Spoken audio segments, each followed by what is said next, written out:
cartoons. लंबू टिंगू की जोड़ी हमेशा कुछ न कुछ ऊटपटांग हरकत करेले ही, लेकिन ई बार बेरोजगारी के हद ही बढ़ गए रहे। दोनों के पास कुछ भी पैसा ना रहे।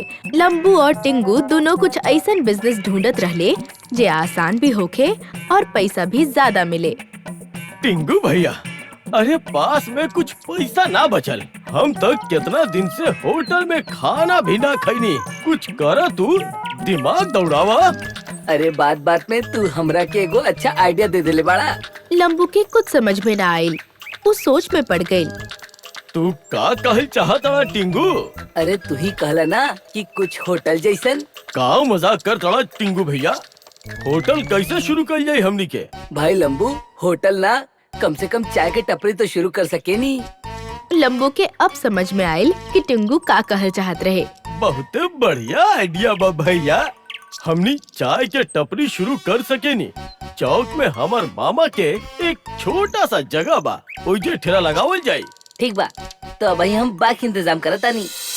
लंबू और टिंगू बर्तन, गैस, दूध, चाय के ग्लास ऐसन बहुत सारा सामान यहाँ वहाँ से इकट्ठा करके और जैसन लंबू बतवले रहे उहे तरह चौक में लंबू के मामा के जगह रहे वहाँ पहुँच जाएले।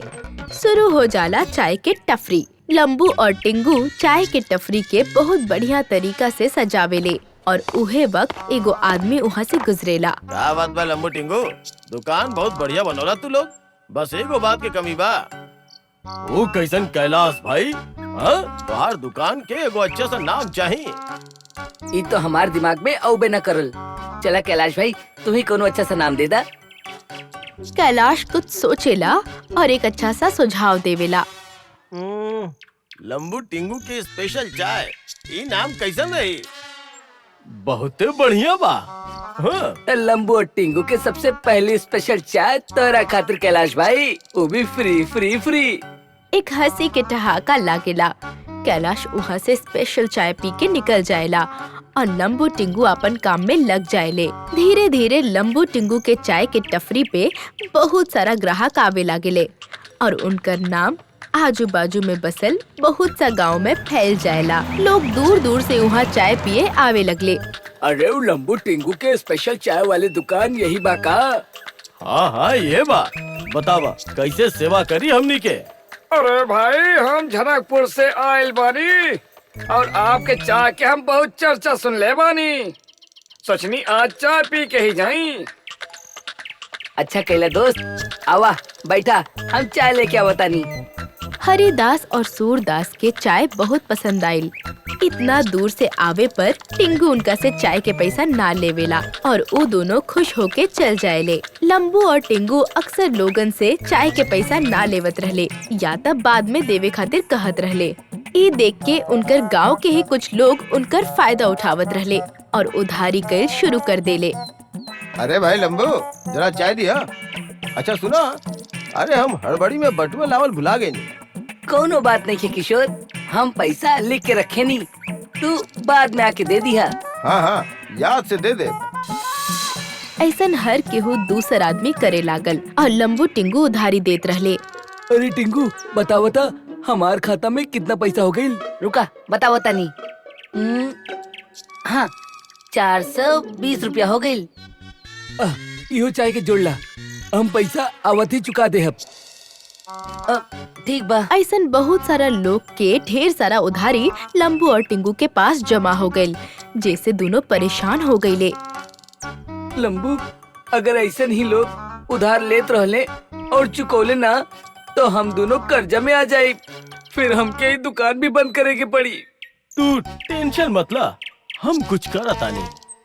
लंबू जौन जौन लोग से उधारी ले रहे वो लोग तक खबर पहुँचाएला कि सिर्फ उनका खातिर कल चाय मुफ्त में मिली और फिर किशोर, प्रतीक, निरंजन और बहुत सारा लोग वहाँ आ जाएले।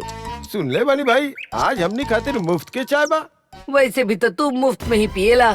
अरे मुफ्त में ना, उधारी में। पैसा तो हम दे दे। अब कब देबा? अरे दे दे, भाग थोड़े ना जाई। लावा चाय पिलावा। लंबू जाके बाहर के रास्ता बंद कर देवेला और जे लोग भी उधार ले रहले उनका मार मार के भरता बना देवेला। सब चिल्लाए लागेले। अरे लंबू, ई का कर रहल बड़ा? अरे अरे मारत का है बड़ा। इला और ला, पैसा ना दे बना। इला और ला। अरे अरे भागा, लंबू लगा था पागल हो गइल बा। सब वहाँ से भाग जाएले और उधारी वैसन के वैसने रह जाएला। टिंगू समझ जाला कि उधारी ऐसे ना निकली। वो एक प्लान बनावेला। लंबू, अपन पैसा निकाले के खातिर हमरा लगे को सुपर प्लान बा। कैसन प्लान टिंकू भाई? तू बस अब देखा जा हमार कमाल। टिंगू एक बड़ा सा कप कुम्हार से बनवा के लावेला और वो अपन टफरी के बाहर टेबल पे रख देला। इतना बड़ कप एकर का कइल जाए भाई? हमनी एमे अपन स्पेशल चाय भरल जाई और जे के भी उधारी बा उनके एगो स्पेशल ऑफर देहब। कैसन ऑफर? अगर एमे रखल पूरी चाय पी ले तो उनकर पूरा उधारी माफ हो जाई और अगर ना पी पौले तो उनके तुरंत सारा उधार के पैसा देवे के पड़ी। टिंगू जैसे कहलस ठीक वैसने खबर लंबू सबके पास पहुंचा देला और उधारी चुकता होके के लालच में सब चाय के टपरी पे पहुंच जाएले। अरे बस इतना ही चाय पिए के बा और उधारी माफ। हाँ हाँ, चला जे भी पियल चाहता वो पी सकेला। ओए इतना सा बात, हम तो चुटकी बजावत ही चाय खत्म कर दे। तो हो जा शुरू। जोश में आके निरंजन चाय पिए लागेला पर थोड़ा सा ही पी पावेला। अरे भाई, हमरा से तो ना हो पाई। तो लावा हमार उधारी जल्दी से। अरे ले ला भाई। निरंजन पैसा देके वहाँ से चल जाएला और बाकी लोग अभी भी उधारी चुकता करे के लालच में उहे रुक जाएले। एक एक करके सब लोग चाय खत्म करे के कोशिश करे लगले पर सब हार जाएले और शर्त के मुताबिक उनका उधारी चुकावे के पड़ेला। अरे टिंकू भाई, हमके माफ करता। अब से हम कबो भी उधारी के चाय ना पियब। हाँ, इला अपन सारा पैसा हमनी के अब चले के चाहिए। टिंगू के आइडिया काम कर जाएला और सब लोग पैसा देके चल जाएले। टिंकू भाई, लेकिन ये चाय के कप वो लोग खत्म काहे ना कर पौले?